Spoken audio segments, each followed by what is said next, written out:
On a cold, rainy night in Chicago, Maya, a black woman, was cleaning up to finish a long 14-hour shift. Suddenly, she saw a little girl in a wheelchair outside in the rain shivering. Without thinking twice, she ran out and brought the child into the diner. She warmed her up, cooked her a meal, and made her feel safe. What she didn't know was that across the street, a man was watching their every move. He was the girl's father and a billionaire, and Maya's act of kindness that night would lead her to a future she never imagined. Before we dive deeper into this story, tell me where you're watching from. And don't forget to hit that subscribe button, because tomorrow I'll bring you another amazing story. The rain hammered down on Madison Street like it had a personal grudge against Chicago. Sharp, relentless, the kind of cold that cut straight through cheap jackets and thrift store shoes. Maya Torres wiped down the same stretch of counter for the third time, her chestnut brown hands moving on autopilot. 14 hours. She'd been on her feet for 14 straight hours, and her lower back screamed with every shift of weight. The clock above the register blinked 11:47 p.m., 13 minutes past closing. Come on," she muttered, squeezing the rag over the sink. Dirty water swirled down the drain. Her sneakers squelched soaked through from the earlier rush when the dishwasher had flooded. Again, Rosie's Diner was supposed to close at 11:30, but Maya had never been the type to kick people out right on the dot. Not when old Mr. Patterson still nursed his decaf in the corner booth, his trembling hands wrapped around the mug like it was the only warmth he'd get tonight. Not when the world outside was this brutal.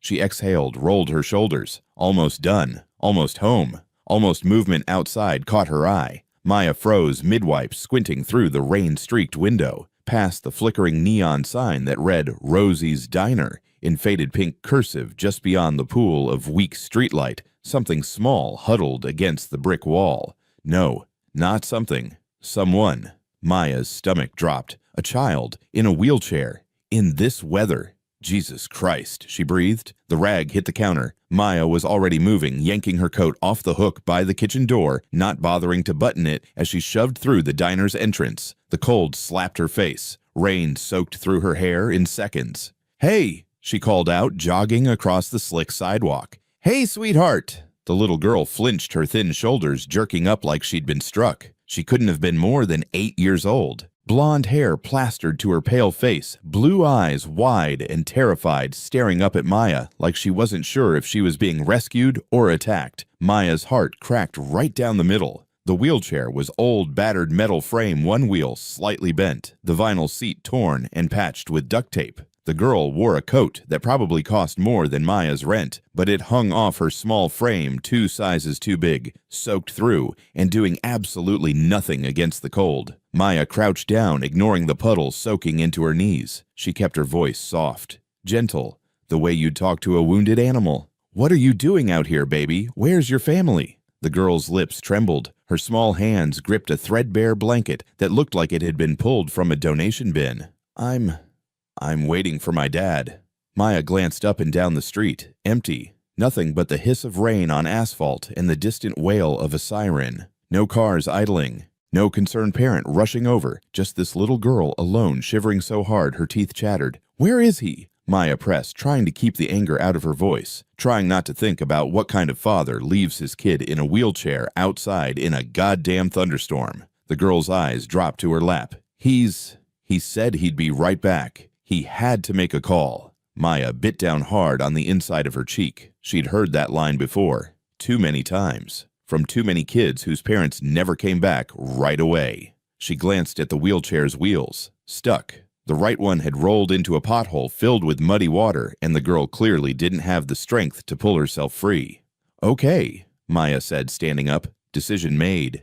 "You can't stay out here. You're gonna freeze to death, you hear me? Come inside with me. It's warm. I've got food. And we'll wait for your dad together, okay?" The girl hesitated, her blue eyes searching Maya's face for something safety maybe, permission to trust. "I promise," Maya added, placing a hand gently on the wheelchair's handle. "I'm not gonna hurt you. I just want to help." A beat. Then the smallest nod. Maya gripped the handles and pulled. The wheelchair lurched free from the pothole with a wet sucking sound. She pushed quickly toward the diner, her arms shaking not from the weight, but from the cold, from the exhaustion, from the sheer rage at whoever had left this baby out here like garbage. The warm air inside hit them like a wall. The girl gasped, her whole body sagging in relief. Maya wheeled her over to the booth closest to the radiator, the best spot in the house, the one she usually saved for herself during breaks. She grabbed a clean towel from behind the counter and draped it over the girl's shoulders, tucking it gently around her neck. "There," Maya murmured, crouching down again to meet those scared blue eyes. "Better." The girl nodded, but she still hadn't stopped shaking. Maya forced a smile, trying to make her voice light. "I'm Maya. What's your name, sweetheart?" "Lily." The word came out barely louder than a whisper. "Lily." Maya nodded like she was filing the name away somewhere important. "That's a beautiful name. You hungry, Lily?" Lily hesitated. Then so quietly Maya almost missed it. "Yes." "Good." Maya straightened up her knees, popping in protest. "Because I make the best grilled cheese in the whole city. My grandma's recipe. You like grilled cheese?" For the first time, the smallest flicker of hope crossed Lily's face. I think so."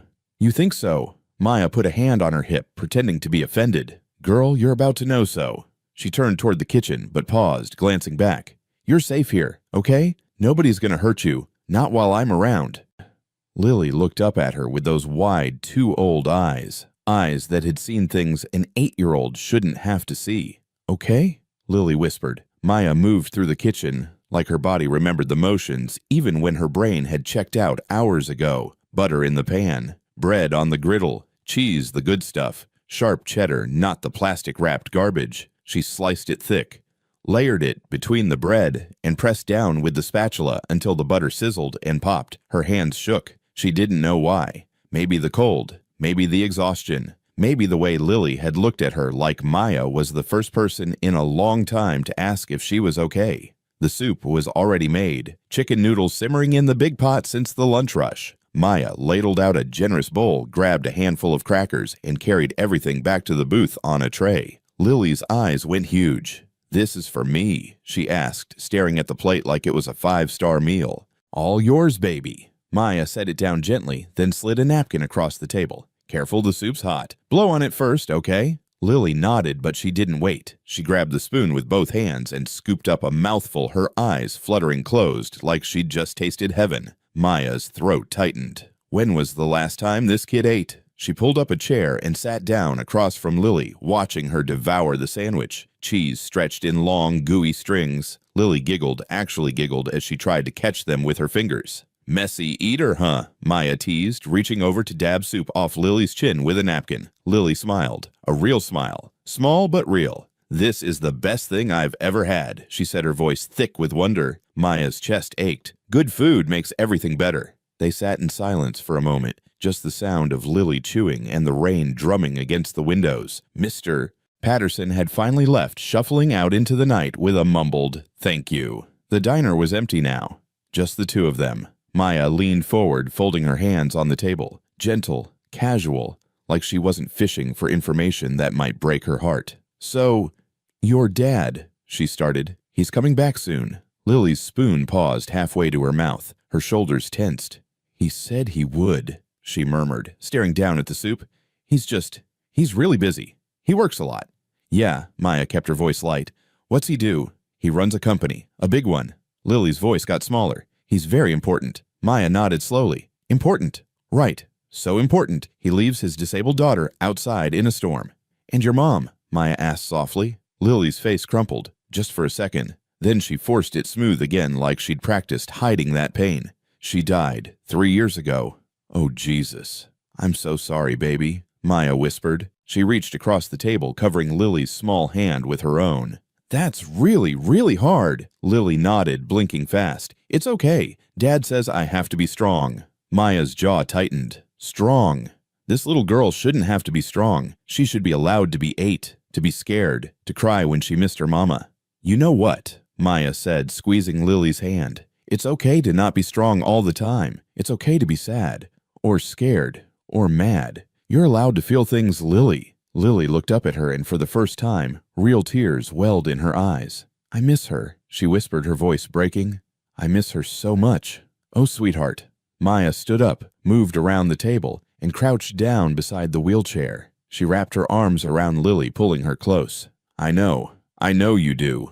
Lily collapsed into her small body, shaking with sobs she'd clearly been holding in for way too long. Maya held her rocking slightly, one hand rubbing slow circles on her back. "It's okay," Maya murmured. "Let it out. I got you."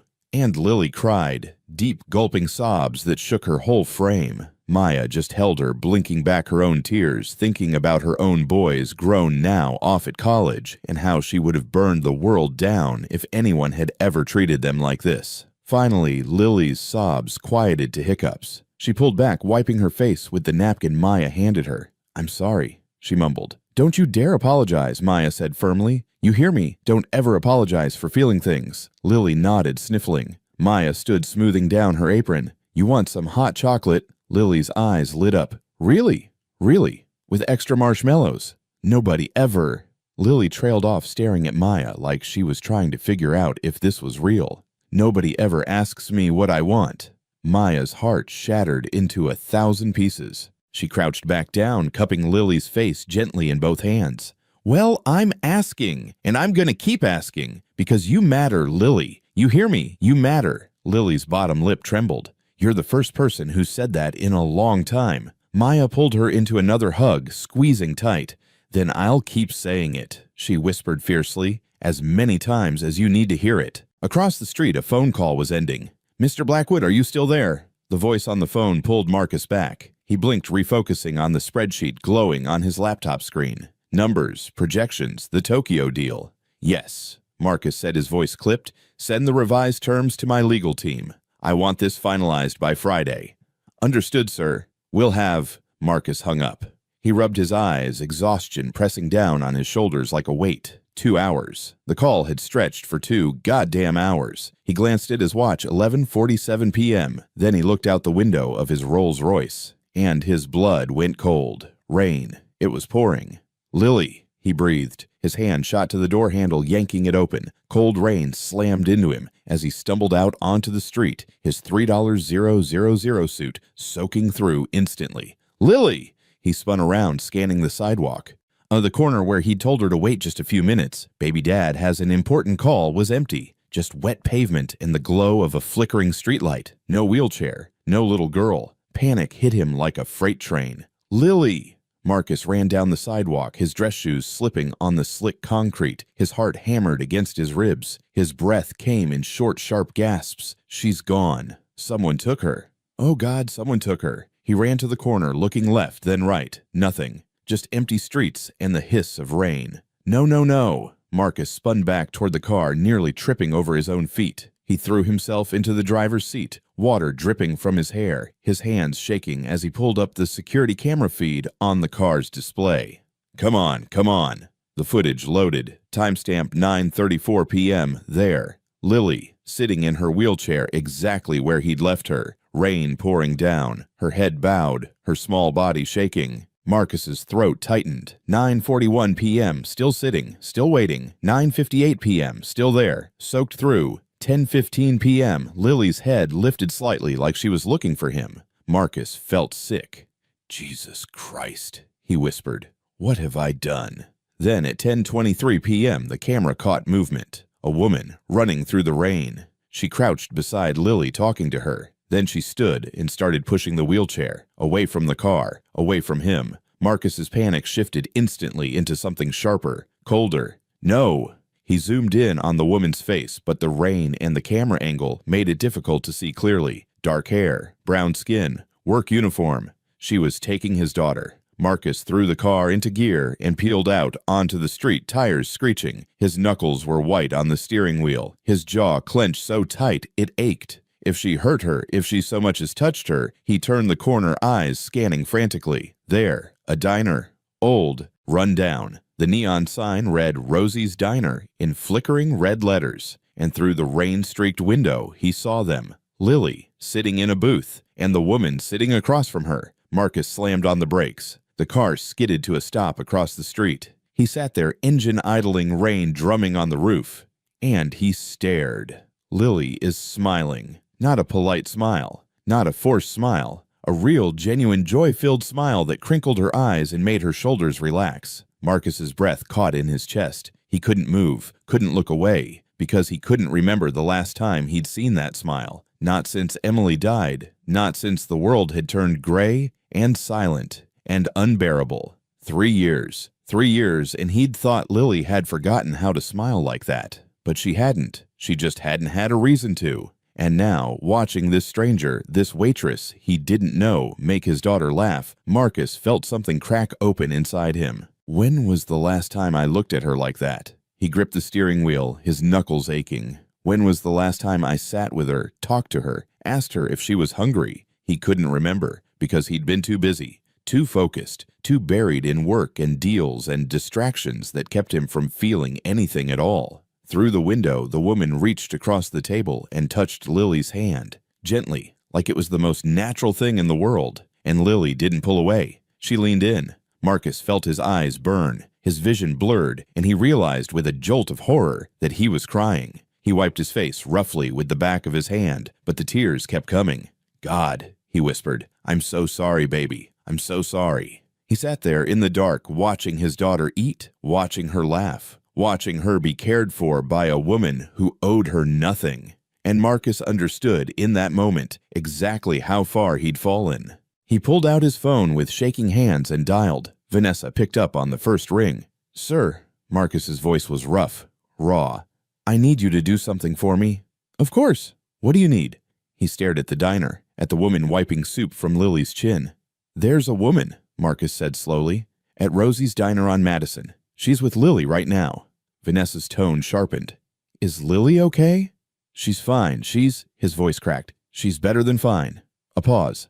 "Sir, I don't understand." Marcus exhaled long and slow. "I need you to find out everything about her. Name, address, employment history, family, financial situation, everything. You want a background check? I want a full profile, and I want it on my desk by morning." "Yes, sir." Vanessa hesitated. "May I ask why?" Marcus watched the woman stand up and bring Lily a glass of water. The way she smiled, the way Lily smiled back. "Because I owe her," Marcus said quietly, "and I always pay my debts." He hung up before Vanessa could respond. Then he just sat there, in the rain, in the dark, watching.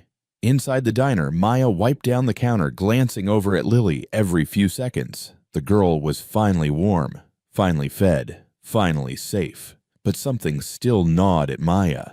Where the hell was this kid's father? She looked out the window at the rain-soaked street, empty. No cars slowing down. No one coming to claim their daughter. Maya bit her lip. "If he doesn't show up in the next 20 minutes, I'm calling someone." She didn't know who. Maybe the police. Maybe child services. But she wasn't letting this little girl disappear into the night without making sure she was okay. Behind her, Lily spoke up. "Maya." Maya turned smiling. "Yeah, sweetheart. Can I ask you something?" "Of course." Lily looked down at her hands, fingers twisting the edge of the napkin. Do you think my dad loves me?" Maya's heart shattered. She walked over and sat down beside Lily, pulling the girl close. "Oh, baby, of course he does."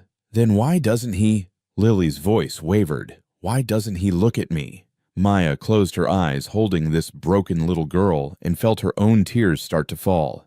"I don't know, honey," she whispered, "but that's not about you. That's about him. And whatever he's dealing with, it's not your fault. You hear me? None of this is your fault." Lily nodded against her shoulder, and outside in the rain, Marcus Blackwood pressed his forehead against the steering wheel and wept, because his daughter had just asked a stranger the one question she should have been able to ask him, and he hadn't been there to answer it, but he would be, starting now.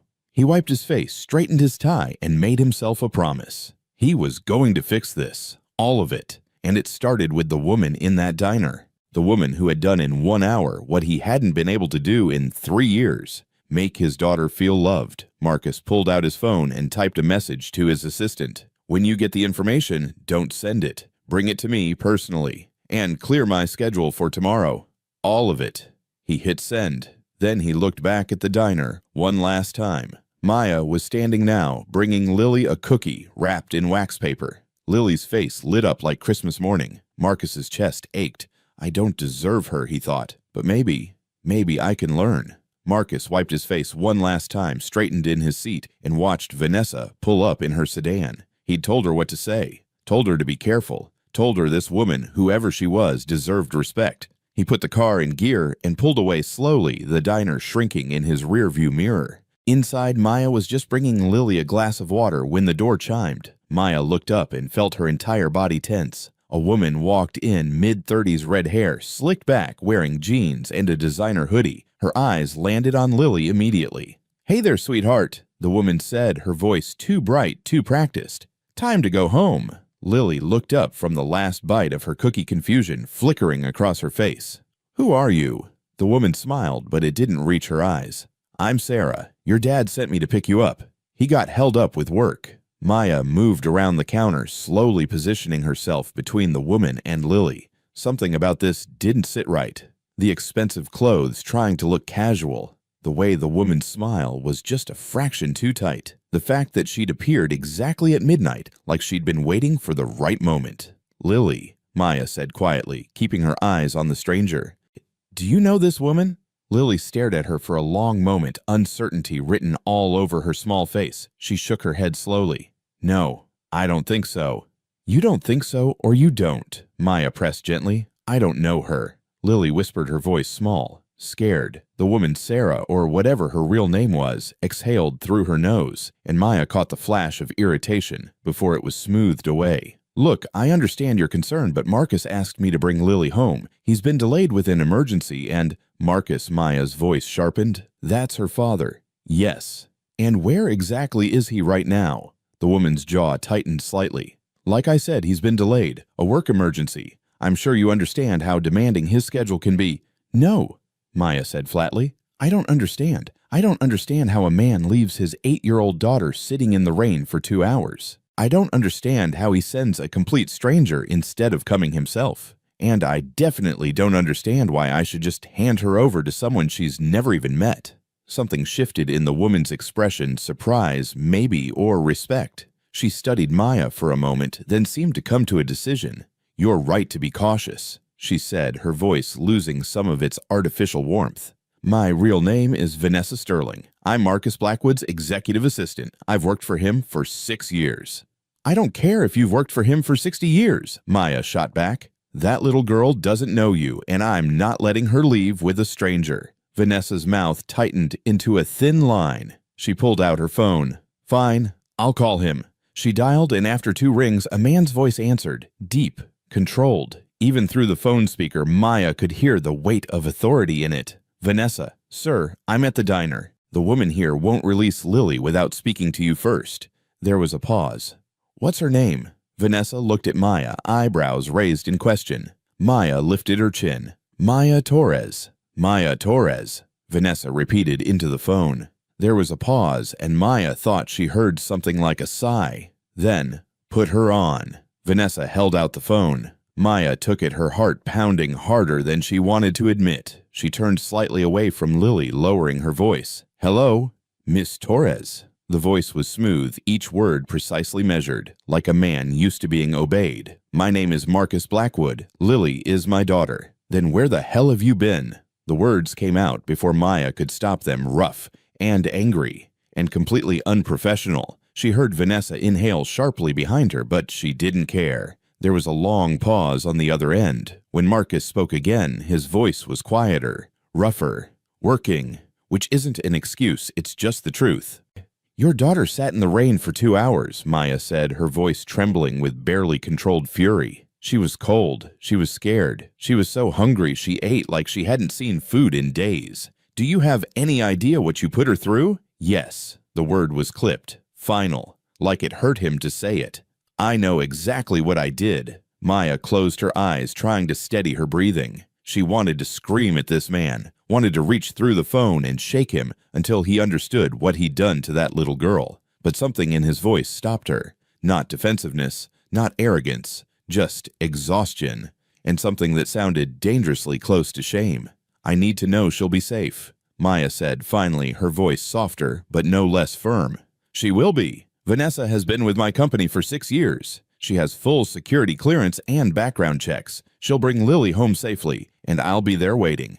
And if I say no," another pause, longer this time, "then I'll come there myself, right now, and we can have this conversation face to face." Maya looked over her shoulder at Lily, who was watching her with wide, fearful eyes. The girl was exhausted. Her small body was practically drooping in the wheelchair. She needed to go home, to sleep, to be somewhere warm and safe and dry. But God Maya didn't want to let her go. Not to a father who'd forgotten her. Not to a stranger who'd shown up at midnight with a fake name. But what choice did she have? If I find out you've hurt her, Maya said slowly, deliberately. If I find out she's not being taken care of, if I find out anything is wrong, I don't care how much money you have. I don't care who you are or what kind of lawyers you can afford. I will find you. Do you understand me? There was a beat of silence. Then quietly, I believe you, Miss Torres. And for what it's worth. Thank you. Maya didn't respond. She just handed the phone back to Vanessa, who pocketed it without a word. Ready, Lily. Vanessa's voice was different now, gentler, less performative, more human. Lily slid out of the booth, clutching her cookie like a lifeline. She turned to Maya, and her eyes immediately filled with tears. I don't want to go, she whispered. Maya's heart shattered. She dropped to her knees and pulled Lily into a fierce hug, holding her tight, feeling the girl's small body shake with silent sobs. I know, baby, I know. But your dad's waiting for you, okay? And I promise, if you ever need anything, if you ever need help or just someone to talk to, you come find me. I'm here every day, every single day. You understand? Lily nodded against her shoulder, her fingers clutching the back of Maya's shirt. Maya pulled back and cupped Lily's face in her hands, wiping away tears with her thumbs. You are so brave, she said fiercely. So brave. Don't you ever forget that. Don't let anyone make you feel small or invisible or like you don't matter. Because you matter, Lily. You matter so much. Lily's lip trembled. You're the first person who's been nice to me in a really long time. Maya felt her own tears start to fall. Then the world's been doing it wrong, sweetheart, because you deserve all the kindness there is. She pressed a kiss to Lily's forehead, then reluctantly let her go. Vanessa moved to the wheelchair, but before she started pushing, she looked at Maya.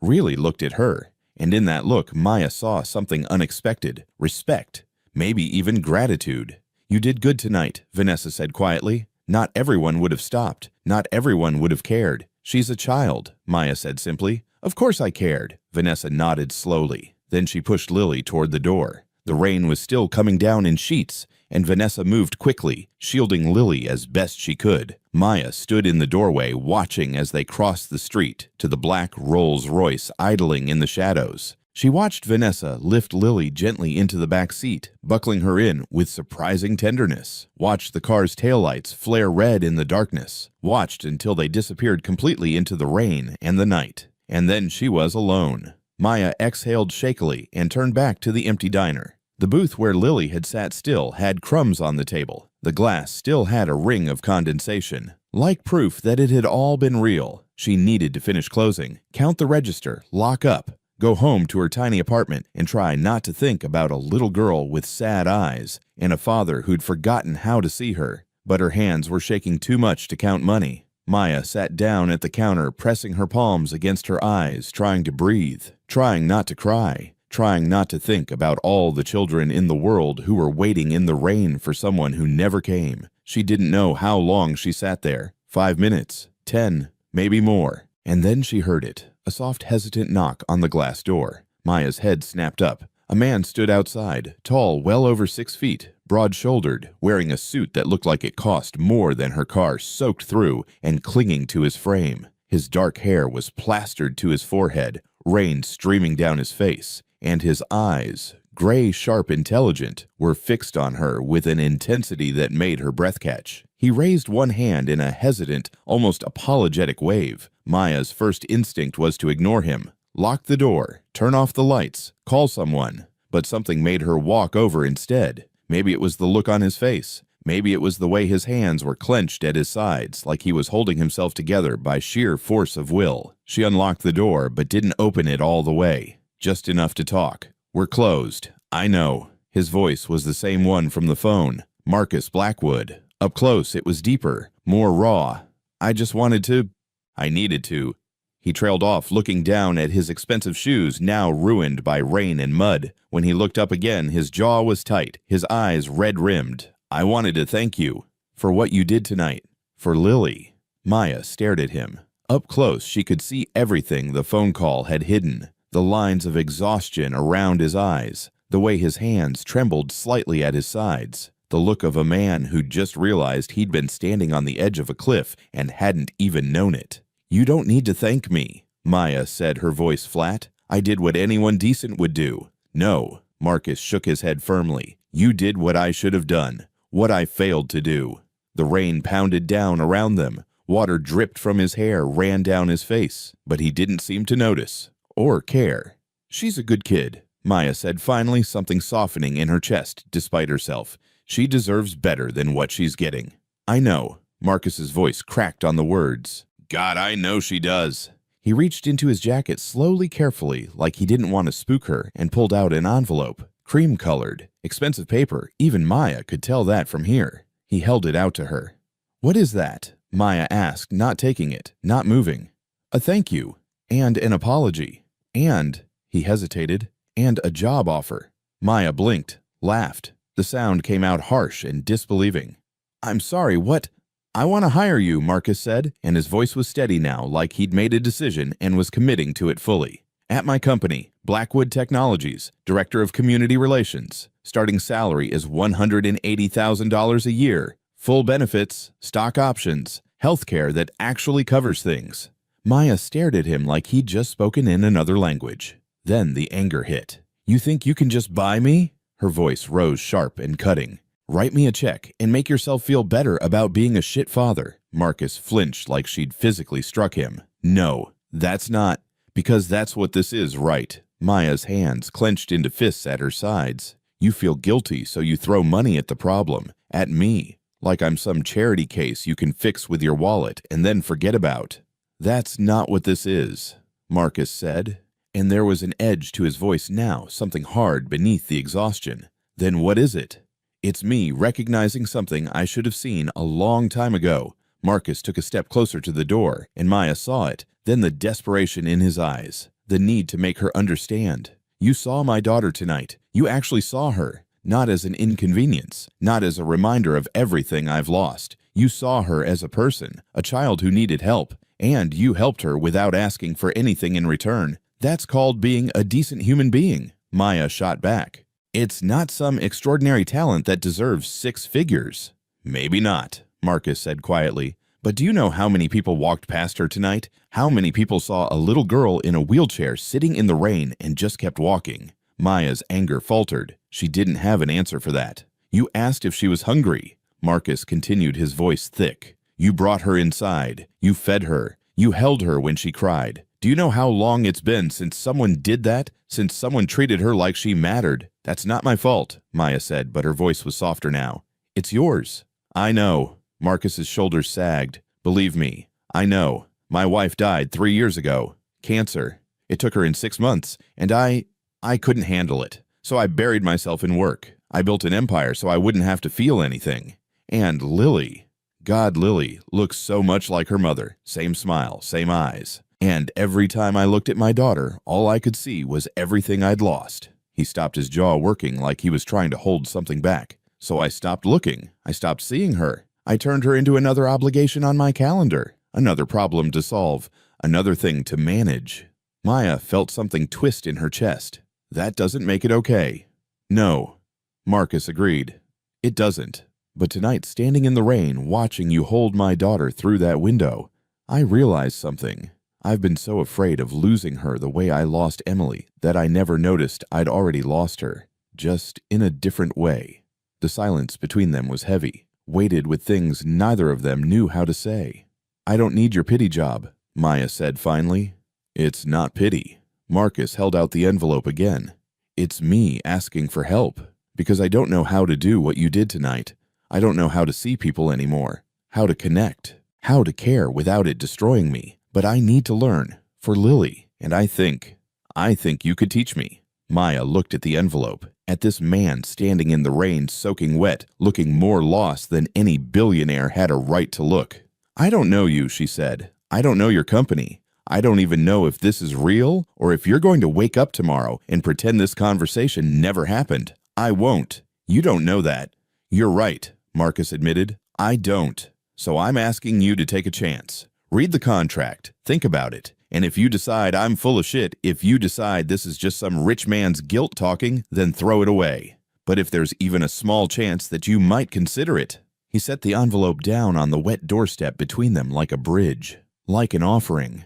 "My personal number is inside, along with a check for $50,000. Consider it a signing bonus, or an apology, or just compensation for tonight." Maya's eyes widened. $50,000. It's nothing, Marcus said. "To me, it's barely a rounding error, but to you, maybe it's rent. Maybe it's your kid's tuition. Maybe it's breathing room. I don't know. But I know that you gave my daughter something priceless tonight, and the least I can do is give you something that might actually help." He took a step back, rain streaming down his face. "Think about it, Miss Torres. That's all I'm asking." He turned to leave his shoulders hunched against the rain. Then he stopped and looked back. "Lily told me something before she fell asleep tonight." His voice was so quiet Maya almost didn't hear it over the rain. "She said you were the first person in a long time who made her feel like she wasn't invisible. So, thank you for seeing her, for caring." Then Marcus Blackwood walked away, disappearing into the rain and the darkness, leaving Maya standing in the doorway with an envelope at her feet and a choice she'd never expected to have to make. She stood there for a long time, rain misting through the open door, before she finally bent down and picked up the envelope. It was heavier than she expected. Inside, she found exactly what he'd promised: a check for $50,000 made out to Maya Torres in neat, precise handwriting, and beneath it, a contract, Director of Community Relations, Blackwood Technologies. The salary line made her dizzy: $180,000, more money than she'd made in the last 3 years combined. At the bottom of the contract, in that same neat handwriting, was a phone number, and beneath it, a single sentence: "This isn't charity. It's an investment in the only person who saw my daughter as a human being. Call me when you're ready. MB." Maya carried the envelope inside and locked the door behind her. She sat down at the counter, the papers spread out in front of her, and pressed her hands to her face. She thought about her one-bedroom walk-up with the heater that only worked half the time. Thought about her 2 sons in college, both working part-time jobs to cover what their scholarships didn't. Thought about the stack of overdue bills on her kitchen table, electric water credit cards she'd been juggling for months. Thought about 14-hour shifts and aching feet and customers who looked through her like she wasn't even there. And then she thought about Lily's smile, the way the little girl had laughed when Maya made that stupid face with the grilled cheese, the way she'd held on to Maya like she never wanted to let go. "Do you think my dad loves me?" Maya pulled out her phone and called Rosa, her best friend and the only person in the world who would understand this. Rosa picked up on the 3rd ring, her voice thick with sleep. "Maya, girl, it's 1 in the morning." "What?" "Rosa," Maya interrupted, her voice shaking. "I think I just got offered a job by a billionaire." There was a pause. Then, "I'm putting on pants. Put coffee on. I'll be there in 20. The line went dead. Maya set her phone down and looked at the contract again. At the number that would change everything. At the man's handwriting, slightly messy, like he'd written it quickly, like he'd needed to get it out before he'd changed his mind. She thought about her mother's voice years ago, warning her, "Never owe these people anything, Mia. They don't give without taking. They always want something." But she also thought about Lily, about the chance to make sure that little girl was okay, about the chance to maybe possibly help a broken man learn how to be a father again, about the chance to do work that actually mattered instead of just surviving day to day. Maya took a breath and picked up her phone. She saved Marcus Blackwood's number in her contacts. She didn't call. Not yet. Not tonight. But tomorrow. Tomorrow she would call. Because maybe, just maybe, this was the door she'd been waiting for her whole life. The door she'd worked for, fought for, survived for. And Maya Torres had never been afraid to walk through a door, even if she had no idea what was waiting on the other side. Maya stood at the base of the Blackwood Technologies building and tilted her head back. 52 floors of steel and glass reflecting the Chicago sky like a mirror, like a wall between worlds. She smoothed down her blazer, the only one she owned, bought 5 years ago from a department store clearance rack, and took a breath. Her phone buzzed. Rosa's text, "You got this, Hermana. Show them who Maya Torres is." Maya smiled tightly and pushed through the revolving doors. The lobby hit her immediately. Marble floors so polished she could see her reflection, a reception desk that looked like it cost more than her car, and people, dozens of them, moving with the kind of confidence that came from never having to worry about rent. Every single one of them turned to look at her. Maya felt their eyes assess her in half a second. The too cheap blazer, the department store heels, the brown skin that marked her as different in a sea of white faces and tailored suits. She lifted her chin and walked to the reception desk. "Maya Torres, I have an appointment with Mr. Blackwood." The receptionist's smile was professional, but cold. "Of course. 50th floor. Elevators are to your right." Maya rode up alone, watching the numbers climb. Her reflection stared back at her from the mirrored walls, a woman who looked like she was trying too hard to belong somewhere she didn't. The doors opened. The 50th floor was all glass walls and sleek desks and the quiet hum of money being made. A woman approached, immediately blonde, early 40s, wearing a suit that probably cost 3 months of Maya's old salary. Her smile didn't reach her eyes. "Miss Torres, I'm Diane Foster, Director of Public Relations. Welcome to Blackwood Technologies." She didn't offer her hand. Maya noticed. "Thanks," Maya said evenly. "Mr. Blackwood is in a meeting, but asked me to give you a tour and introduce you to the team." Diane's tone suggested this was the last thing she wanted to be doing. "This way."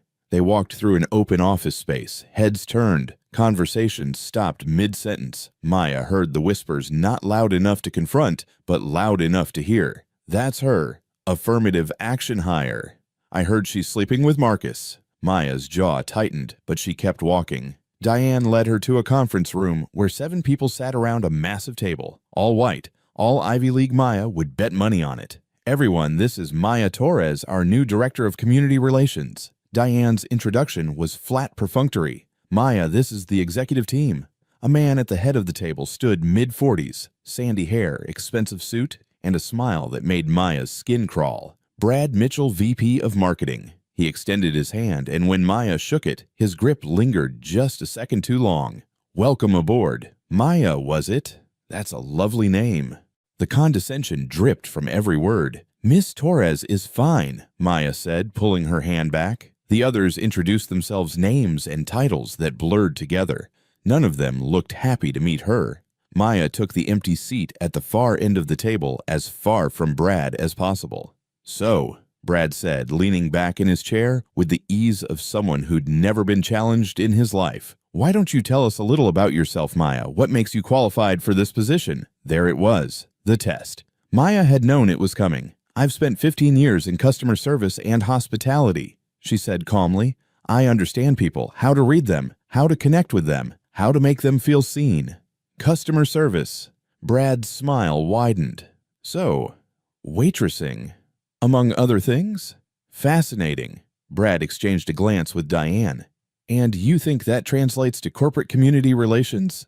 "How exactly?" Maya held his gaze. "Because community relations isn't about spreadsheets or marketing campaigns. It's about people, real people, the ones your company affects with every decision you make. And I know those people because I am those people." The room went silent. Brad's smile tightened. "Well, that's certainly a unique perspective." "It's the perspective you need," Maya said. "Unless you're planning to keep making decisions in a vacuum and wondering why communities push back." Diane cleared her throat. "Perhaps we should discuss the quarterly initiatives." "Actually," Brad interrupted, "I'd love to hear Maya's thoughts on our current community programs, since she has such valuable insight." It wasn't a question. It was a trap. Maya didn't have access to any files yet, hadn't been briefed, had literally walked in the door 15 minutes ago. But Brad knew that. He wanted to watch her stumble. Maya leaned forward. "I don't know your current programs yet, but I know this. If you're sitting in this room making decisions about communities you've never been to, about people you've never met, then whatever you're doing isn't working." "That's quite an assumption," Brad said coolly. "It's an observation. Community relations isn't about press releases and charity galas. It's about showing up, listening, actually caring about the people affected by your business decisions." "We do care," Diane said, her voice sharp. "We donate millions every year." "Donating money isn't the same as caring," Maya cut in. "It's the easiest thing in the world to write a check. The hard part is actually engaging with people, treating them like partners, not PR opportunities." The door opened. Every head turned. Marcus Blackwood walked in, and the energy in the room shifted immediately. He wore a charcoal suit that fit like it was made for him, because it probably was. His gray eyes swept the room, landing on Maya for just a moment. Something flickered in his expression. Relief, maybe. "Sorry I'm late," Marcus said. "Please continue." Brad straightened in his chair. "We were just discussing Maya's approach to community relations." And Marcus's voice was neutral, but Maya caught the edge underneath. "It's interesting," Brad said carefully. "Unconventional." Marcus pulled out the chair next to Maya and sat down. The gesture wasn't lost on anyone in the room. "Unconventional is exactly what I hired her for," Marcus said. "This company needs fresh perspectives. We've been operating in an echo chamber for too long." He turned to Maya. "What were you saying?" Maya felt everyone's eyes on her. This was the moment she either proved she belonged here or confirmed every doubt in the room. "I was saying that if we want to do real community relations, we need to stop treating communities as obstacles to manage and start treating them as partners. That means actual engagement, town halls, listening sessions, bringing community voices into our decision-making process before we make decisions that affect them." "That sounds time-consuming," Diane said. "It is," Maya agreed, "but it's also the difference between a company that extracts value from communities and one that creates value with them." Brad leaned back, his smile gone. "With all due respect, Miss Torres, this is a technology company. We're in the business of innovation, not social work." "Technology doesn't exist in a vacuum," Maya shot back. "Every product you create, every factory you build, every worker you hire, it affects real people in real communities. And if you don't account for that, if you don't build those relationships, then you're just setting yourself up for backlash down the line." Marcus was watching her intently now. "Go on."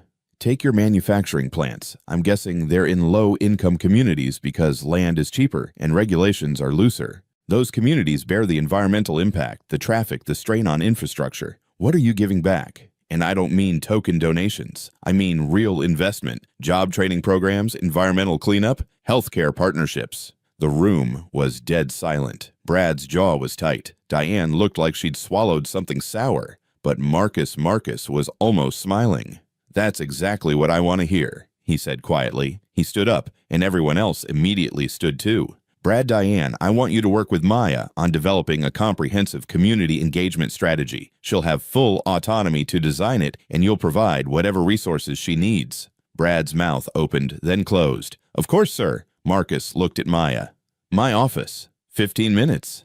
Then he walked out, and the room exhaled collectively. Maya stood gathering the notebook she hadn't even had a chance to open. As she headed for the door, Brad stepped into her path. "A word of advice," he said, his voice low and pleasant, but his eyes were cold. "This isn't a diner. You can't just charm your way through corporate politics." Maya met his gaze steadily. "And you can't condescend your way out of irrelevance. The world's changing, Brad. Try to keep up." She walked past him, feeling his glare burn into her back. In the elevator alone again, Maya let herself shake. Her hands trembled as she pressed them against her thighs. She'd just made enemies on her first day. Powerful enemies. But she'd also told the truth, and Marcus had backed her. For now, at least, that was enough. The elevator doors opened on the 52nd floor, the executive level. Vanessa was waiting.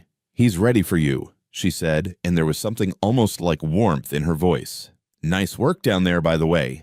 Brad's been running this place like his personal kingdom for too long." Maya followed her to Marcus's office. Floor-to-ceiling windows overlooked the city. A desk that looked more like art than furniture, and Marcus standing with his back to the door, staring out at Chicago. "Close the door," he said without turning around. Maya did. Marcus turned, and she saw the exhaustion in his face, the weight he carried. "You handled that well," he said. "I made enemies. You made a statement. There's a difference." He moved to his desk and pulled out a folder. "Brad Mitchell has been with this company for 8 years. He's effective, but he's also a bully. He's going to test you, push back, try to undermine you." "I can handle Brad," Maya said. Marcus looked at her for a long moment. "I believe you, but I need you to know this isn't going to be easy. You're walking into a system designed to keep people like you out. They're going to question everything you do. They're going to wait for you to fail. I know. And you're still here." It wasn't a question.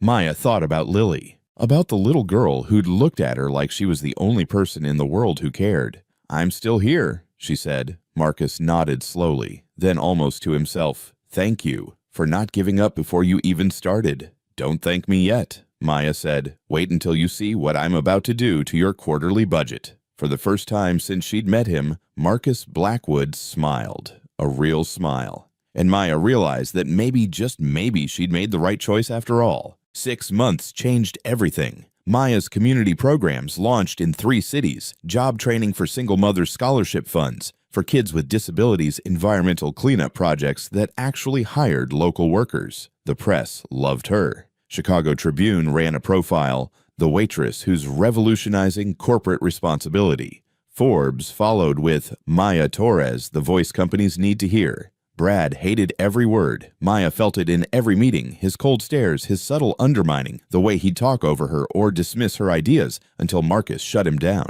But she kept pushing, kept fighting. Until the Monday morning, everything fell apart. Maya was at her desk reviewing proposals for the next quarter when her phone rang. Internal number, HR.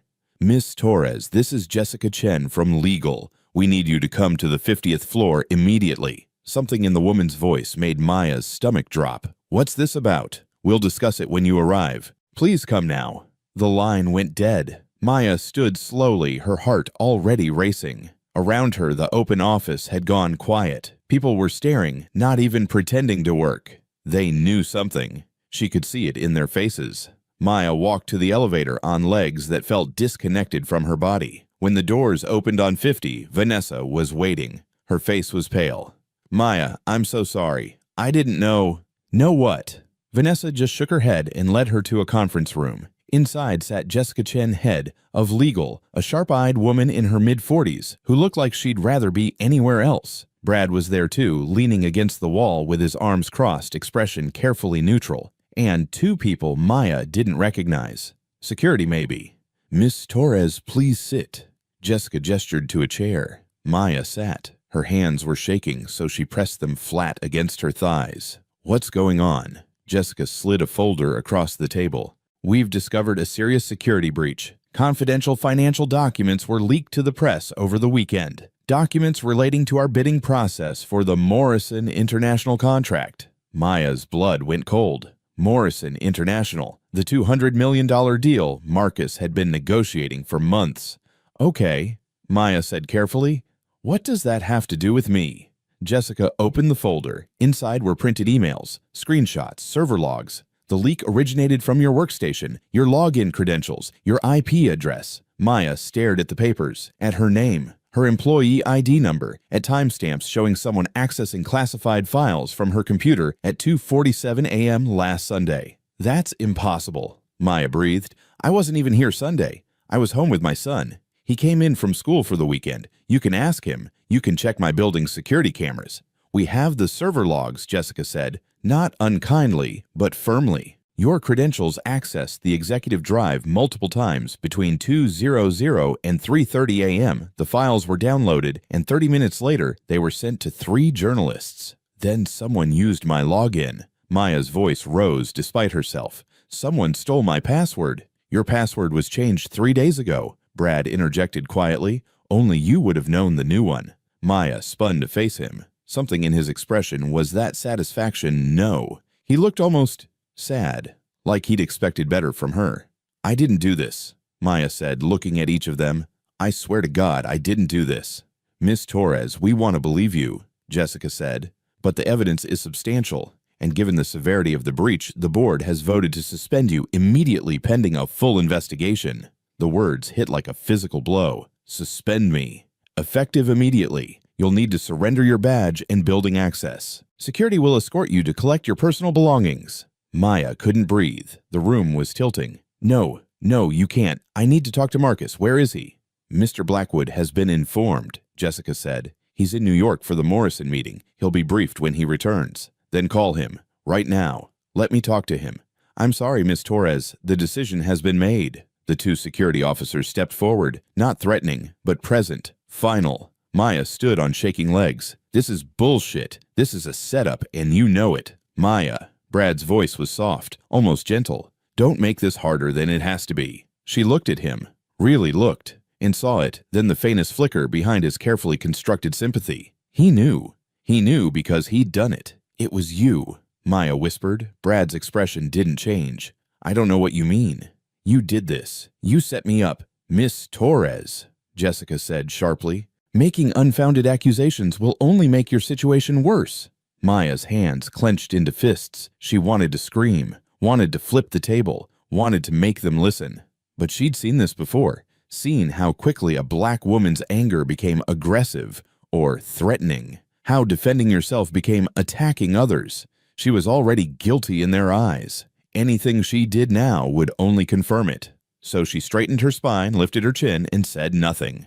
The security officers escorted her back to her desk. Every employee on the floor watched as she gathered her things, the photo of her sons, the coffee mug. Rosa had given her the folder of community proposals she'd been so proud of. She didn't cry, wouldn't give them the satisfaction, but her hands shook so badly she dropped her phone twice. The walk through the lobby felt like it lasted hours. 200 employees watching her being walked out by security. The receptionist who'd been cold on day one now looked vindicated. I knew she didn't belong here. Outside, the Chicago air hit her like a slap. Cold, sharp, real. Maya made it 3 blocks before her legs gave out. She sat down on a bench in a small park surrounded by lunch-hour crowds who didn't know or care that her world had just imploded. Her phone buzzed. Text from Rosa, I just heard. Coming to get you. Where are you? Maya couldn't even type a response. Her hands were shaking too hard. Another text, this one from a number she didn't recognize. I'm sorry. I tried to stop them. Vanessa. Maya closed her eyes, pressed her palms against them, tried to breathe through the tightness in her chest. She'd known it was too good to be true. Known that someone like her, a waitress from the West Side with no degree and no connections, didn't just walk into a 6-figure job and succeed. The system didn't work that way. The system protected itself. And people like Brad Mitchell were the antibodies that attacked anything different. Her phone rang. Marcus. Maya stared at the screen, her thumb hovering over the answer button. Then she let it go to voicemail. 2 minutes later, it rang again. She answered. Miss Torres. His voice was tight, controlled. But underneath, she heard something that might have been anger. Or might have been doubt. Did you do it? Maya's throat closed. No. The evidence is bullshit, Maya cut in. Someone set me up. Someone who knew exactly how this would look. Someone who's been waiting 6 months for me to fail. Silence on the other end. Then do you know who? Yes. Can you prove it? Maya closed her eyes. No, not yet. More silence. Then Marcus said something that made her heart stop. The board wants you fired. Prosecuted. They're talking about pressing charges for corporate espionage. Jesus Christ. I bought you time, Marcus said. 48 hours. That's all I could get. If you can find proof, real proof, then I can fight for you. But if you can't... He didn't finish. Didn't need to. Marcus. Maya's voice cracked. I didn't do this. I swear on everything I have, I didn't do this. I believe you. The words were quiet but certain. Then help me prove it. I am. Vanessa is already digging into the server logs. But Maya, if this goes wrong, if we can't find evidence, they won't just fire you. They'll destroy you. Make an example. Do you understand? Maya thought about her sons, about the apartment she just signed a lease on, the nice one, the safe one, the one she could finally afford, about the future she'd started to believe in. I understand, she said. 48 hours, Marcus repeated. Don't waste them. He hung up. Maya sat on the bench phone in her lap and felt the first tear slide down her cheek, then another. Then she couldn't stop. People walked past, giving her a wide berth, uncomfortable with public emotion. No one stopped. No one asked if she was okay. Just like always, Maya Torres was invisible, except this time she wasn't just invisible, she was guilty, and she had 2 days to prove she wasn't. Rosa found her 20 minutes later, mascara streaked down her face, shaking in the cold without even realizing it. Her best friend sat down beside her, put an arm around her shoulders, and said the only thing that mattered. Okay, so we fight. Tell me where we start. Maya wiped her face with the back of her hand, took a shaky breath, and started planning. Because she'd been underestimated her whole life, been dismissed, been counted out. But she'd never not once given up. And she sure as hell wasn't starting now. It was 2 a.m. when Maya heard the knock. 3 sharp raps that made her jolt upright from the kitchen table, where she'd been staring at printed server logs for the past 4 hours. Rosa looked up from her laptop, eyes red-rimmed. You expecting someone? Maya shook her head and moved to the door, peering through the peephole. Marcus Blackwood stood in her hallway, tie loosened, looking like he hadn't slept in days. She opened the door. "What are you doing here?" "May I come in?" His voice was rough, exhausted. Maya stepped aside. Marcus walked into her small apartment, looking completely out of place among the secondhand furniture and peeling wallpaper. Rosa stood, crossing her arms defensively. "Maya, who?" "Rosa, this is Marcus Blackwood, my boss. Marcus, my best friend Rosa." Marcus nodded at Rosa, then turned to Maya. "I know who did this." Maya's heart stopped. "What?" "Brad Mitchell." Marcus pulled out his phone, showing her a screen full of code and timestamps. "Vanessa spent the last 16 hours tearing apart the security logs. The breach came from your workstation, yes, but someone cloned your access badge 3 days before the leak. The physical security cameras caught Brad entering your office at 11 p.m. that Thursday. He was there for 18 minutes. Maya felt her knees go weak. Rosa grabbed her arm, steadying her. "That son of a bitch," Rosa breathed. "But that's not enough." Marcus continued, his jaw tight. "Brad's smart. He used a VPN to mask his home IP address and make it look like the files were accessed from your computer. The badge clone isn't definitive proof. He could claim he was dropping off documents looking for something, any number of legitimate reasons. So we have nothing," Maya said flatly. "I didn't say that." Marcus pocketed his phone. "We need him to confess, on record." "How?" "You call him. Tell him you know what he did. Tell him you're willing to make a deal, keep quiet in exchange for a severance package and a neutral reference." Maya stared at him. "You want me to blackmail him?" "I want you to make him think you're beaten," Marcus corrected. "Make him think you're willing to walk away quietly if he pays you off. Men like Brad can't resist gloating when they think they've won.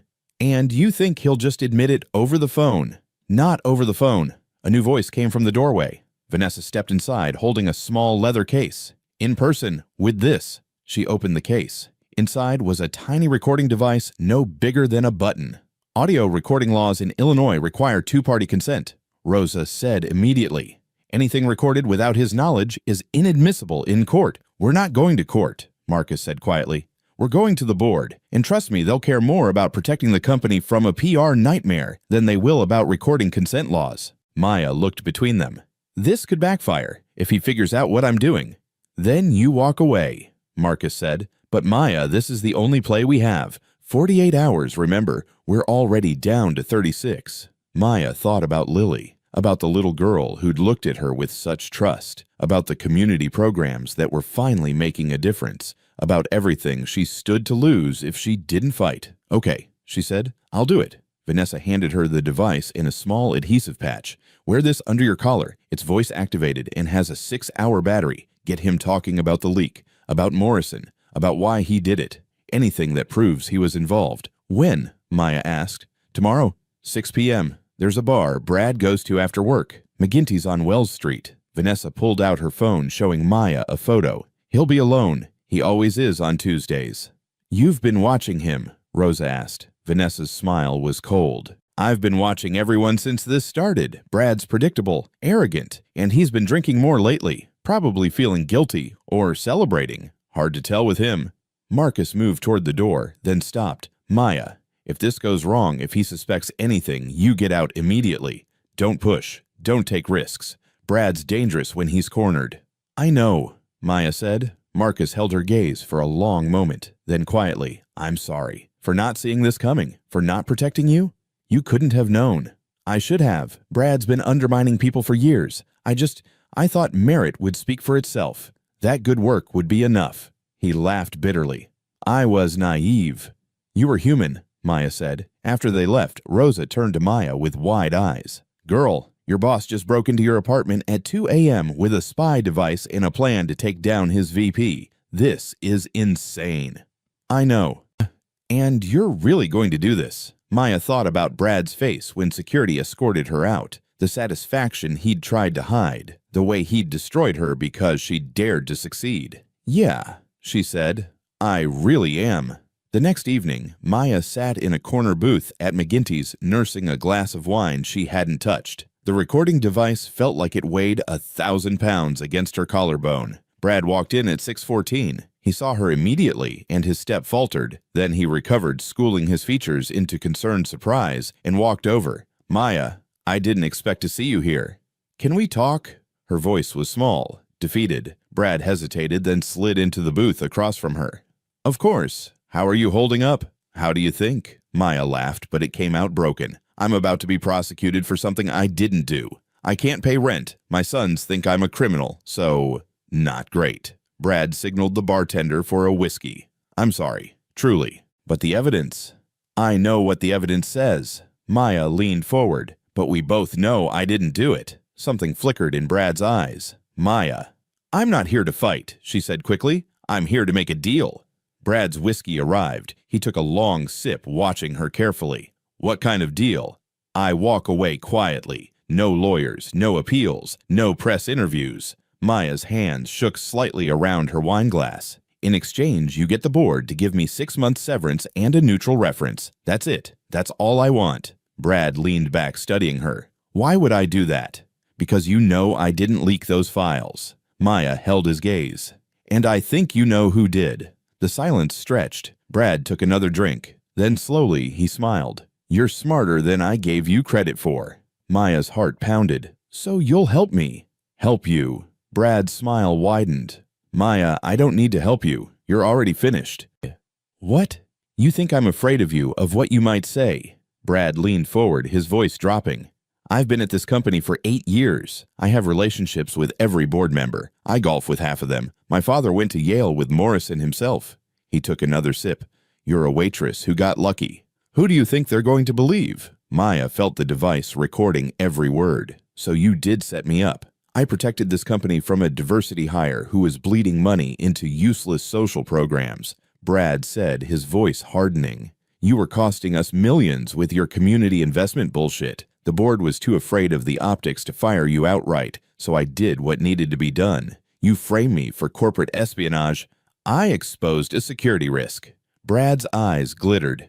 And you know what Morrison pulled their contract this morning? $200 million gone because someone leaked our bidding strategy. The board needed a scapegoat, and you were perfect, the outsider, the one who never really belonged anyway. It was almost too easy. Maya's hands clenched under the table. You destroyed my life for a business deal. I saved this company. Brad finished his drink and stood.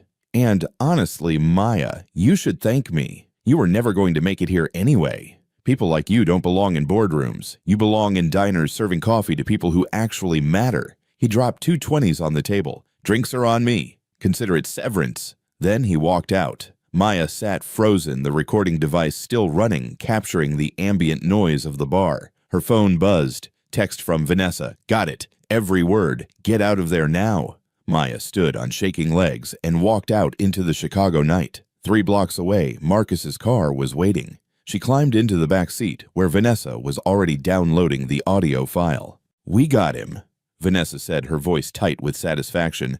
That arrogant bastard confessed to everything. Maya leaned her head back against the seat. What happens now? Marcus, sitting in the front passenger seat, turned to look at her. Now, we bury him. The emergency board meeting was called for 8 a.m. the next morning. Maya sat in Marcus's car outside Blackwood Technologies, watching employees stream into the building. Her stomach churned. You don't have to do this, Marcus said quietly from the driver's seat. I can present the evidence myself. No, Maya's voice was steady despite her shaking hands. I need to face them. I need to watch Brad's face when they hear what he said. Vanessa turned from the front passenger seat. The board's already heard a preview of the recording. Jessica Chen called me at midnight. She sounded shaken. Good, Maya said. They walked in together, Marcus, Vanessa, and Maya. The lobby went silent. Employees stared. Maya kept her head high, her shoulders back, even though every instinct screamed at her to run. The 52nd floor boardroom was oak and leather and power. 12 board members sat around a massive table. Brad was already there, positioned near the head, looking confident. When Maya walked in, his face went pale. What is she doing here? Brad demanded. She's suspended. Sit down, Brad. The voice came from Thomas Whitmore, the board chairman, 70 years old. Silver hair, the kind of man who'd built empires and buried enemies. Brad sat. Marcus gestured for Maya to take the empty seat directly across from Brad. Vanessa set up a laptop at the head of the table. Gentlemen, Miss Patterson. Marcus nodded to the one female board member.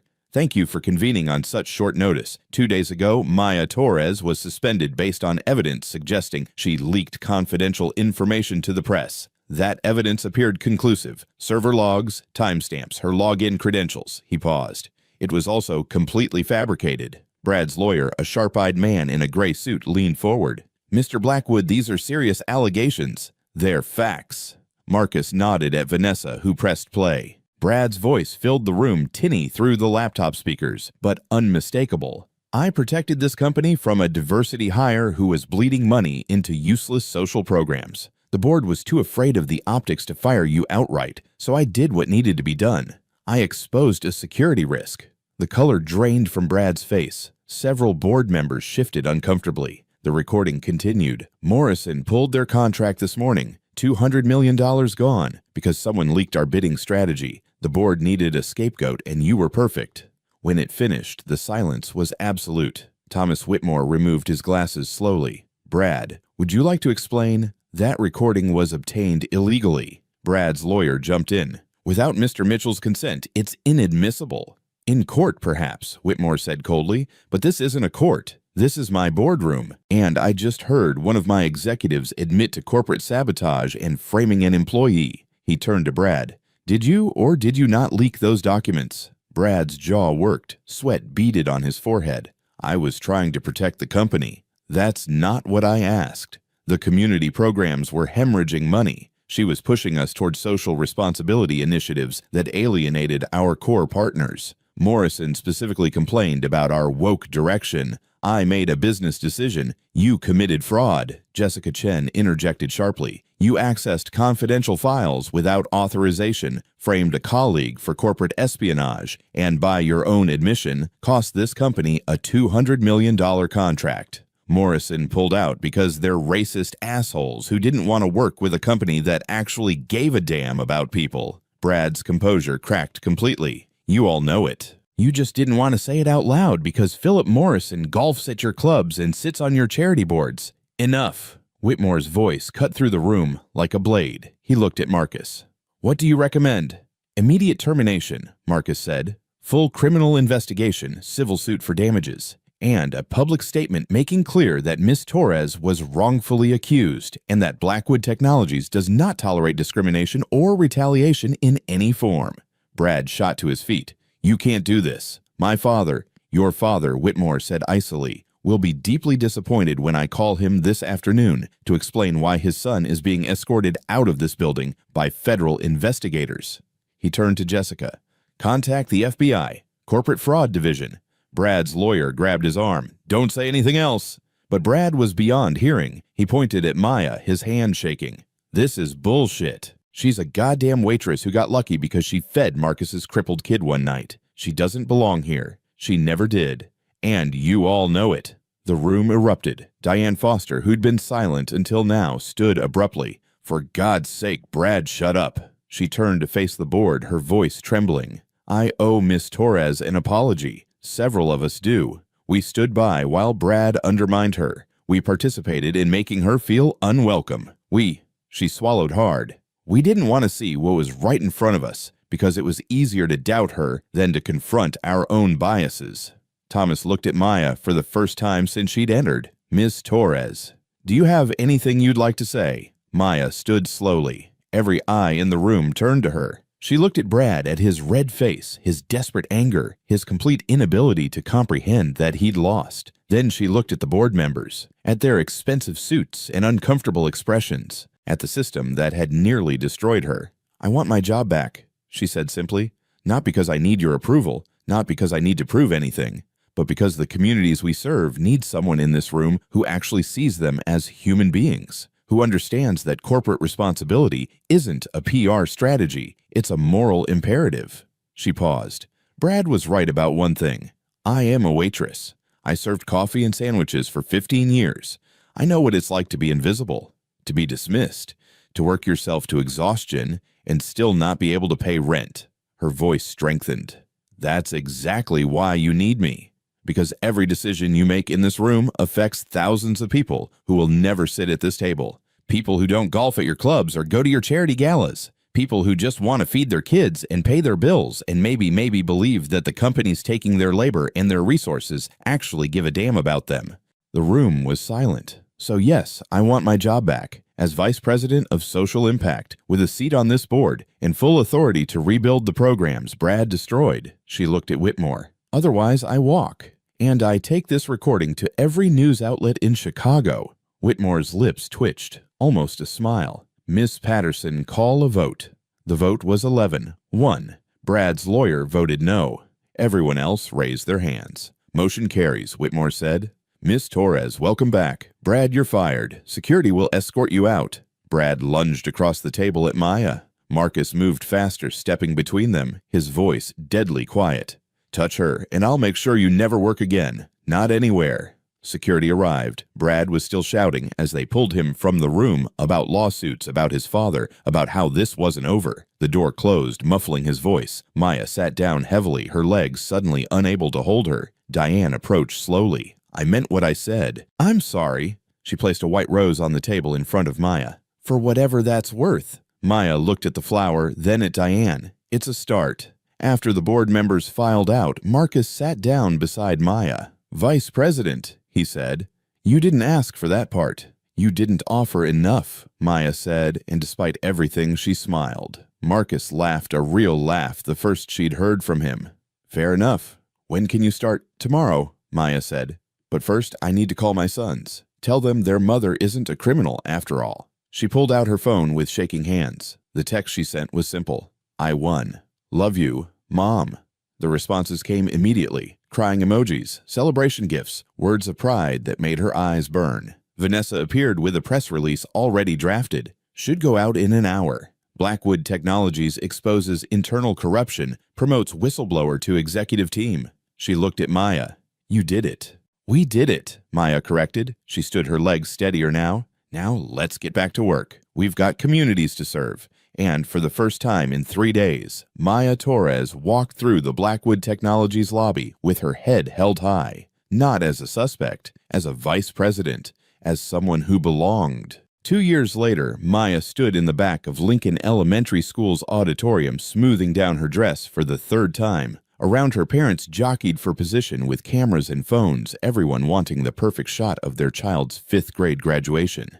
You're fidgeting, Rosa whispered beside her. I know. Maya clasped her hands together. I haven't seen her in months. Marcus said she's been asking about me, but with everything, the foundation launched the 3 new community centers. You've been busy saving the world, Rosa said. Lily knows that. The lights dimmed. The children began filing onto the stage in caps and gowns that were slightly too big, their faces shining with pride and nervousness. And their third row from the front, Maya saw her, Lily. 10 years old now, her blonde hair longer pulled back in a neat braid. She'd grown, gotten stronger. The wheelchair she'd been in that rainy night was gone, replaced by forearm crutches decorated with stickers and glitter. Maya's breath caught. Marcus appeared beside her so quietly she jumped. She's been working with physical therapists, he said softly, pride evident in his voice. 3 times a week. The crutches give her more independence. Marcus. Maya turned to him. I didn't know you were back here, yeah? He smiled, and it reached his eyes now, something that happened more often these days.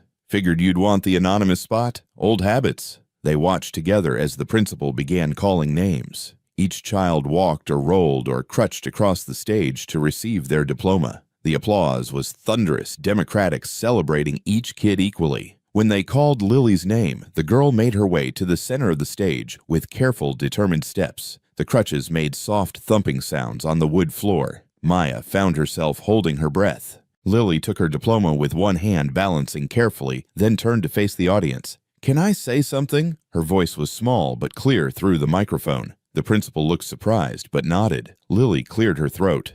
I want to thank my dad for being here for everything now, for teaching me that it's okay to be scared and do things anyway. Marcus's hand found Maya's. Squeezed once. His eyes were wet.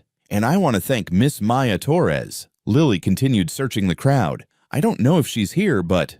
Maya stepped forward slightly, just enough to be seen. Lily's face lit up. There you are. Miss Maya taught my dad how to be a dad again. She taught me that being different doesn't mean being less. And she taught both of us that kindness isn't weakness. It's the strongest thing there is. The applause started scattered at first, then building. Maya felt tears streaming down her face and didn't bother wiping them away. After the ceremony, parents flooded the hallway outside taking photos and passing out flowers. Maya hung back, giving families their space until she felt a tug on her dress. Lily stood there, crutches tucked under her arms, diploma clutched in one hand, grinning so wide her face might split. "You came," Lily breathed. "Of course I came." Maya dropped to her knees, not caring about her dress on the scuffed floor. "I wouldn't miss this for anything, baby girl." Lily dropped a crutch and threw her free arm around Maya's neck. "I missed you so much." "I missed you too." Maya held her tight, feeling how much bigger she'd gotten, how much stronger. "Look at you, Lily. Look at how amazing you are." "I've been practicing," Lily said, proudly pulling back. "Dr. Sanders says I might be able to walk without crutches by next year. Just for short distances, but still." "That's incredible." "Dad bought me a bike," Lily continued, words tumbling out in excitement. "It's got 3 wheels and special handles, and we go riding in the park every Sunday. He takes the whole morning off work. No phone calls, no emails, just us." Maya looked up to find Marcus watching them, his expression soft, in a way she'd never seen that first night in the rain. "He's a different person," Maya said. "We both are," Lily said seriously. "He talks to me now. About Mom. About how sad he was. About how he didn't know how to be a dad and a boss at the same time." She leaned in conspiratorially. "Sometimes he still messes up. Like last week he tried to make pancakes and set off the fire alarm. But he tries now. That's what matters." Marcus joined them, placing a hand on Lily's shoulder. "Ready for the celebration lunch, graduate?"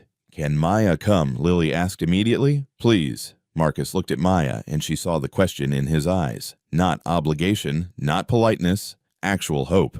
"I'd love to," Maya said. They went to a small Italian restaurant Lily had chosen. Nothing fancy, just red checkered tablecloths and breadsticks, and a waiter who called everyone Hun. Lily sat between them, talking non-stop about her summer plans, her friends, a book she was reading about a girl who built robots. Maya watched Marcus listen, really listen, leaning forward, asking questions, laughing at Lily's jokes. At one point, Lily excused herself to the bathroom, navigating the narrow restaurant aisle with practiced ease. The moment she was out of earshot, Marcus turned to Maya.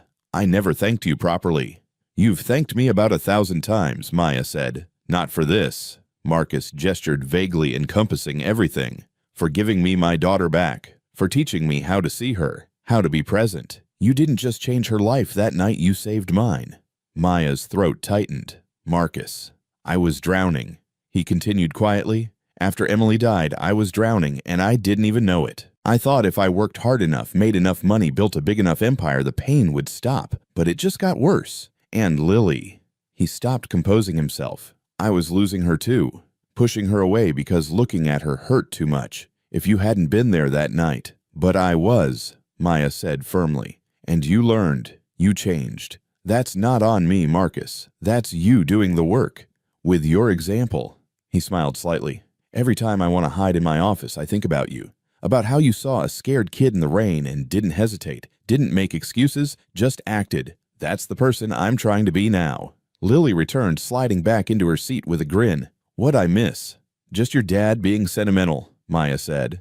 "Gross," Lily said, but she reached over and squeezed Marcus's hand. After lunch, outside the restaurant, Lily hugged Maya one more time. "Will you come to my birthday party next month? It's going to be at the community center, the one you built. We're doing a wheelchair basketball tournament." "The Torres Center?" Maya asked, surprised. When the board had insisted on naming it after her, she'd protested, but they'd outvoted her. "Yeah, Dad's playing too. He's terrible at basketball, but it's funny watching him try." Lily giggled. "Please come." "Absolutely," Maya promised. As they walked to their cars, Marcus paused. "You know what Lily told me last week? She said when she grows up she wants to do what you do. Help people, build communities, make things better." "She's going to change the world," Maya said. "She already has," Marcus replied. "At least she changed mine." He extended his hand formally. "Thank you, Miss Torres, for everything." Maya took his hand but pulled him into a brief hug instead. "We're family now, Marcus. You don't have to be so formal." When she pulled back, she saw his eyes were wet again. "Family," he repeated, testing the word. "Yeah, I like that." Driving home, Maya thought about that rainy night 2 years ago, about a scared little girl and a broken father and a waitress who'd just been trying to help. She thought about how one moment of kindness had spiraled outward, touching more lives than she could count. Her phone buzzed. Text from Lily. "Thank you for coming. You're my hero." Followed by 3 heart emojis and a photo, Lily in her cap and gown, grinning at the camera, holding her diploma like a trophy. Maya saved the photo. Then she texted back, "You're mine too, sweetheart. So proud of you." And she meant it. Because Maya Torres knew something that people like Brad Mitchell would never understand. Real success wasn't measured in dollars or titles or corner offices. It was measured in moments like this. In little girls who learned to walk again. In fathers who learned to see their daughters. In communities that learned to thrive. That was the investment that mattered. That was the return that lasted. And Maya Torres was just getting started. 5 years after that rainy night, Maya stood on a stage in the West Side neighborhood where she'd grown up, looking out at a sea of 500 faces. Behind her, a building rose 4 stories high, brand new, gleaming with floor-to-ceiling windows and a massive mural of hands, clasped together, painted in every shade of brown and beige and black. The Carter Blackwood Foundation Community Center. Her name, his name, together. "You ready?" Marcus appeared at her elbow wearing jeans and a simple blue button-down instead of his usual suit. He'd learned to dress down for occasions like this, learned that communities didn't need billionaires in Armani. They needed partners who showed up. "I don't know," Maya admitted. "What if I cry during the speech?" "Then you cry," Marcus said simply. "These people know you. They trust you because you're real." The crowd quieted as Rosa, now the foundation's executive director, took the microphone. 5 years ago, a woman named Maya Torres was working double shifts at a diner, barely making ends meet. Today, she's the Chief Social Impact Officer of Blackwood Technologies and the co-founder of a foundation that's about to change everything for this community. Rosa's voice cracked slightly. "She's also my best friend, and I've never been more proud. Maya, Marcus, come tell us what you built." Maya and Marcus walked to the podium together. Lily was in the front row, 15 now, standing on her own 2 feet, no crutches, no wheelchair. Beside her sat Maya's 2 sons home from their social work jobs in Detroit and Boston. This was family. All of it. Maya gripped the microphone. "This building represents a $50 million investment," she began. "But that's not what makes it special. What makes it special is what's inside." She gestured to the building behind her. "On the first floor, we have a job training center. Free programs for anyone who needs them. Culinary arts, coding healthcare certification. On the second floor, childcare. Free high-quality childcare so parents can work or go back to school without worrying. Third floor, healthcare clinic. Free primary care, mental health services, physical therapy. And the fourth floor." Maya's voice caught. "The fourth floor is dedicated to kids with disabilities, adaptive technology, tutoring, sports programs. Everything Lily needed when she was 8 years old, and everything we're going to make sure every kid in this community has access to." The applause was deafening. Marcus stepped forward. 5 years ago, I thought success meant building a billion-dollar company. I thought power meant having the biggest office and the most impressive title." He paused. "I was wrong. Maya taught me that real power is using your resources to lift others up. Real success is measured by how many lives you change, not how much money you make." He looked at Lily. "She taught me how to be a father, how to see my daughter instead of just managing her. And she taught me that business and compassion aren't opposites, they're partners. The most sustainable companies are the ones that invest in communities, not extract from them." Maya took the microphone back. "We're opening 20 more centers like this across the country. Chicago, Detroit, Atlanta, Los Angeles. We're partnering with local businesses to create jobs. We're working with schools to build pipelines for kids who've been told they can't succeed. And we're proving that you don't have to choose between profit and purpose." She scanned the crowd and found her target. "Mrs. Henderson, are you out there?" An elderly black woman in the third row raised her hand tentatively. "I'm here, baby." "Mrs. Henderson was my second-grade teacher," Maya said. "She's the one who told me I was smart enough for college, even though my guidance counselor said I should just get a job after high school. She's the one who bought me school supplies when my mom couldn't afford them. She's the one who saw me." Maya's voice broke. "This building is for every Mrs. Henderson who sees potential in kids everyone else has written off. This is for every single mother working 3 jobs, every kid in a wheelchair who's been told they can't, every person who's been invisible their whole life. We see you." and we're here to help." The crowd erupted. People were crying. Maya could feel the collective emotion rippling through the gathering. When the ceremony ended, people lined up, hundreds of them, to register for programs. Single mothers clutching application forms for the job training center, fathers asking about the childcare hours, teenagers interested in the coding boot camp. Maya moved through the crowd, shaking hands, listening to stories promising to help. An older woman approached, mid-60s, tired eyes, wearing a McDonald's uniform. "Miss Torres, I'm Patricia. I wanted to thank you." "For what, honey?" The woman's eyes filled with tears. "2 years ago, I was sleeping in my car with my daughter. We were at the shelter on 5th Street. You came there one night. Do you remember? You were doing outreach for the foundation."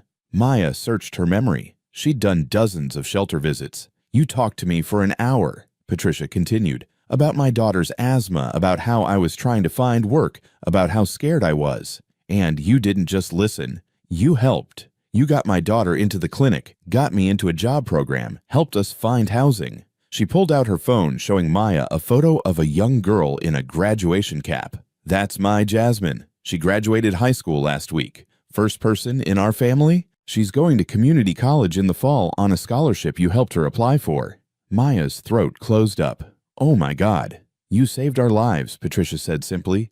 "And I just wanted you to know. People like you don't understand how much you matter, how much one person caring can change everything." Maya hugged her tightly, unable to speak. After the crowd dispersed, Maya found herself sitting on the front steps of the center with Marcus, Lily, Rosa, and her sons. The sun was setting, painting the Chicago sky in shades of orange and pink. "Remember that night?" Lily said suddenly. "At the diner. Every day," Maya said. "I was so scared," Lily admitted. "I thought no one cared. I thought I was just in the way. And then you came outside, and you didn't even know me, but you cared anyway." "You deserve to be cared for," Maya said. "Everyone does." Marcus cleared his throat. "I've been thinking about something. The foundation is doing incredible work, but there's more we could do. More we should do." "What are you thinking?" Maya asked. "A scholarship fund, full rides for kids with disabilities who want to go to college, and a mentorship program connecting them with professionals in their fields. Let's call it the Emily Blackwood Memorial Scholarship." Marcus looked at Lily. "Your mom would want that. She'd want kids to have every chance you have." Lily's eyes welled up. "Yeah, she would." "How much are we talking?" Rosa asked, ever practical. Marcus smiled. "How about we start with 20 million and see where it goes?" Maya laughed because of course he said it like it was nothing like $20 million was pocket change. But she'd learned that for Marcus, it wasn't about the money. It never had been. It was about the impact. "Let's do it," Maya said. That evening, Maya drove back to her old neighborhood alone. She pulled up outside Rosie's diner, which she'd bought 3 years ago, and kept running exactly as it had been, preserving a piece of history. She went inside, sat in the same booth where Lily had eaten her grilled cheese. The new night manager, a young woman named Carmen, who Maya was mentoring, came over with coffee. "Rough day, boss." "Good day," Maya said. "Really good day. Just needed a minute to remember where it all started." She pulled out her phone and looked at the photo she'd taken that afternoon, the mural on the building, the crowd of people, the hope in their faces. Then she scrolled back further to the photo Lily had sent her 3 years ago, the little girl in her graduation cap grinning at the camera. And further still, though she didn't have a photo of it, she could see it perfectly in her mind, a scared child in a wheelchair, a rainy night, a choice to help. That's what it came down to, Maya thought. Not the money or the titles or the recognition, just the choice. The choice to see someone, to care, to act. Her phone buzzed. "Text from Marcus. Lily wants to know if you're coming to family dinner Sunday. Fair warning, I'm attempting lasagna." Maya smiled and typed back, "I'll bring dessert and a fire extinguisher just in case." 3 dots appeared. Then, "Smart woman. See you then." Maya finished her coffee, left a generous tip for Carmen, and walked out into the Chicago night. The rain had started again, gentle this time, not the punishing downpour of that first night. She tilted her face up to it, letting the drops cool her skin. Somewhere in this city, there was another Maya, another person working too hard for too little, another person who felt invisible, forgotten, left behind. But maybe tomorrow someone would see them. Maybe someone would stop. Maybe someone would choose kindness. And maybe, just maybe, that one choice would spiral outward, changing lives in ways no one could predict. Because that's what kindness did. It multiplied. It compounded. It invested itself in the world and paid dividends that lasted generations. Maya Torres had learned that lesson in a diner on a rainy night, and she was going to spend the rest of her life teaching it to everyone she met. That was the legacy that mattered. That was the only investment that truly paid off. Everything else was just noise. Maya climbed into her car and drove home through the rain, already thinking about tomorrow's work, already planning the next center, the next program, the next life she could change. Because kindness was never finished. It was just beginning. And Maya Torres was just getting started. Join us to share meaningful stories by hitting the like and subscribe buttons. Don't forget to turn on the notification bell to start your day with profound lessons and heartfelt empathy.